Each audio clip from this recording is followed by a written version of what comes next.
1 ராஜாக்கள் 9ஆம் அதிகாரம். சாலமோன் கர்த்தருடைய ஆலயத்தையும் ராஜ அரமனையையும் தான் செய்ய வேண்டும் என்று விரும்பின எல்லாவற்றையும் கட்டி முடித்த பின்பு கர்த்தர் கிபியோனிலே சாலமோனுக்கு தரிசனமானது போல 2ஆம் தரமும் அவனுக்கு தரிசனமானார். கர்த்தர் அவனை நோக்கி, நீ என் சமூகத்தில் செய்த உன் விண்ணப்பத்தையும் உன் வேண்டுதலையும் கேட்டேன். நீ கட்டின இந்த ஆலயத்தில் என் நாமம் என்றைக்கும் விளங்கத்தக்கதாக அதை பரிசுத்தமாக்கினேன்.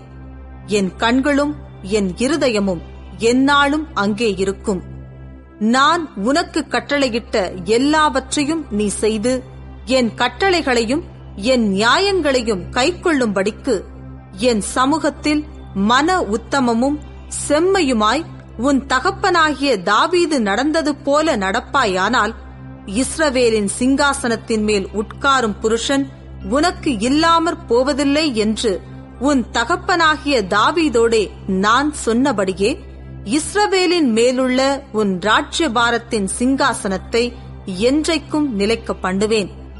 நீங்களும் உங்கள் பிள்ளைகளும் என்னை விட்டு பின்வாங்கி நான் உங்களுக்கு முன்வைத்த என் கற்பனைகளையும் என் கட்டளைகளையும் கைக்கொள்ளாமற் போய் வேறே தேவர்களைச் சேவித்து அவைகளை பணிந்து கொள்வீர்களாகில் நான் இஸ்ரவேலுக்கு கொடுத்த தேசத்திலே அவர்களை வைக்காதபடிக்கு நிர்மூலமாக்கி என் நாமம் விளங்க நான் பரிசுத்தமாக்கின இந்த ஆலயத்தை என் சமூகத்தை விட்டு தள்ளுவேன். அப்பொழுது இஸ்ரவேல் சகல ஜனங்களுக்குள்ளும் பழமொழியாகவும் வசைச்சொல்லாகவும் இருப்பார்கள்.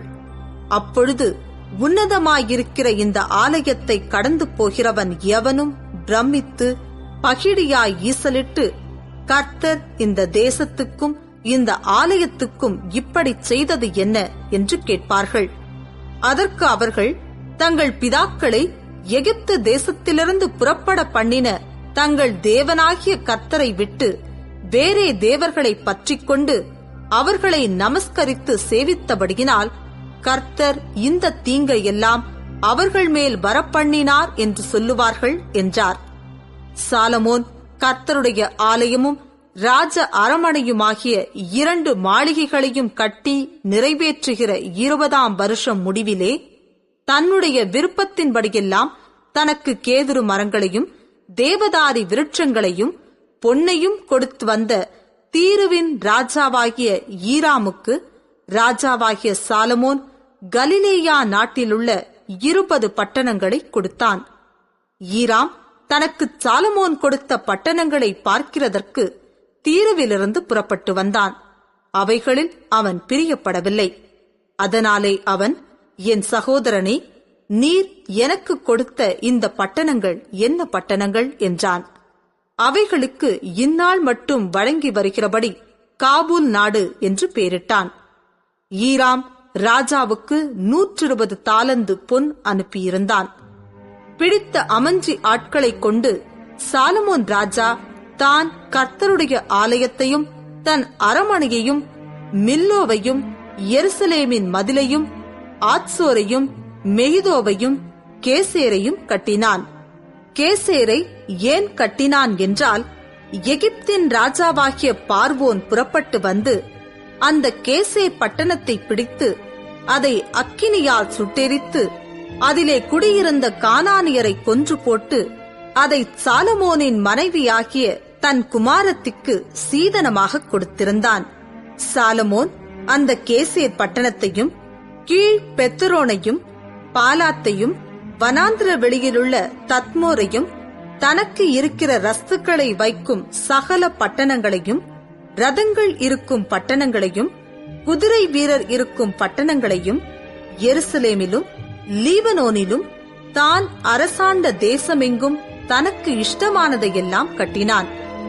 இஸ்ரவேல் புத்திரர் சங்காரம் பண்ணக்கூடாமல் மீந்திருந்த இஸ்ரவேல் புத்திரரின் ஜாதியல்லாத எமோரியர், ஏத்தியர், பெரிசியர், ஏவியர், எபூசியருமான சகல ஜனத்திலும் அவர்களுக்கு பிறகு தேசத்தில் மீந்திருந்த சகல ஜனங்களுடைய பிள்ளைகளையும் சாலமோன் இந்நாள் வரைக்கும் நடக்கிறது போல அமஞ்சி வேலை செய்ய அடிமைப்படுத்திக் கொண்டான். இஸ்ரவேல் புத்திரரில் ஒருவரையும் சாலமோன் அடிமைப்படுத்தவில்லை. அவர்கள் யுத்த மனுஷரும் அவனுக்கு பணிவிடைக்காரரும் பிரபுக்களும் சேர்வைக்காரரும் ரத வீரரும் குதிரை வீரருமாயிருந்தார்கள். 550 பேர் சாலமோனின் வேலையை விசாரித்து வேலையாட்களை கண்காணிக்கிறதற்கு தலைமையான விசாரிப்புக்காரராயிருந்தார்கள். பார்வோனின் குமாரத்தி தாவீதின் நகரத்திலிருந்து சாலமோன் தனக்கு கட்டின தன் மாளிகையிலே குடிவந்தாள். அப்பொழுது மில்லோவை கட்டினான். சாலமோன் கர்த்தரின் ஆலயத்தை முடித்த பின்பு அவருக்கு கட்டின பலிப்பீடத்தின் மேல் வருஷத்தில் 3 முறை சர்வாங்க தகன பலிகளையும் சமாதான பலிகளையும் இட்டு கர்த்தரின் சன்னதியில் இருக்கிற பலிப்பீடத்தின் மேல் தூபம் காட்டி வந்தான்.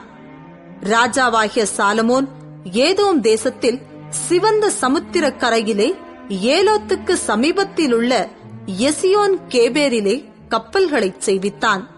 அந்த கப்பல்களில் ஈராம் சமுத்திர யாத்திரையில் பழகின கப்பல் ஆட்களாகிய தன் வேலைக்காரரை சாலமோனுடைய வேலைக்காரரோடே கூட அனுப்பினான்.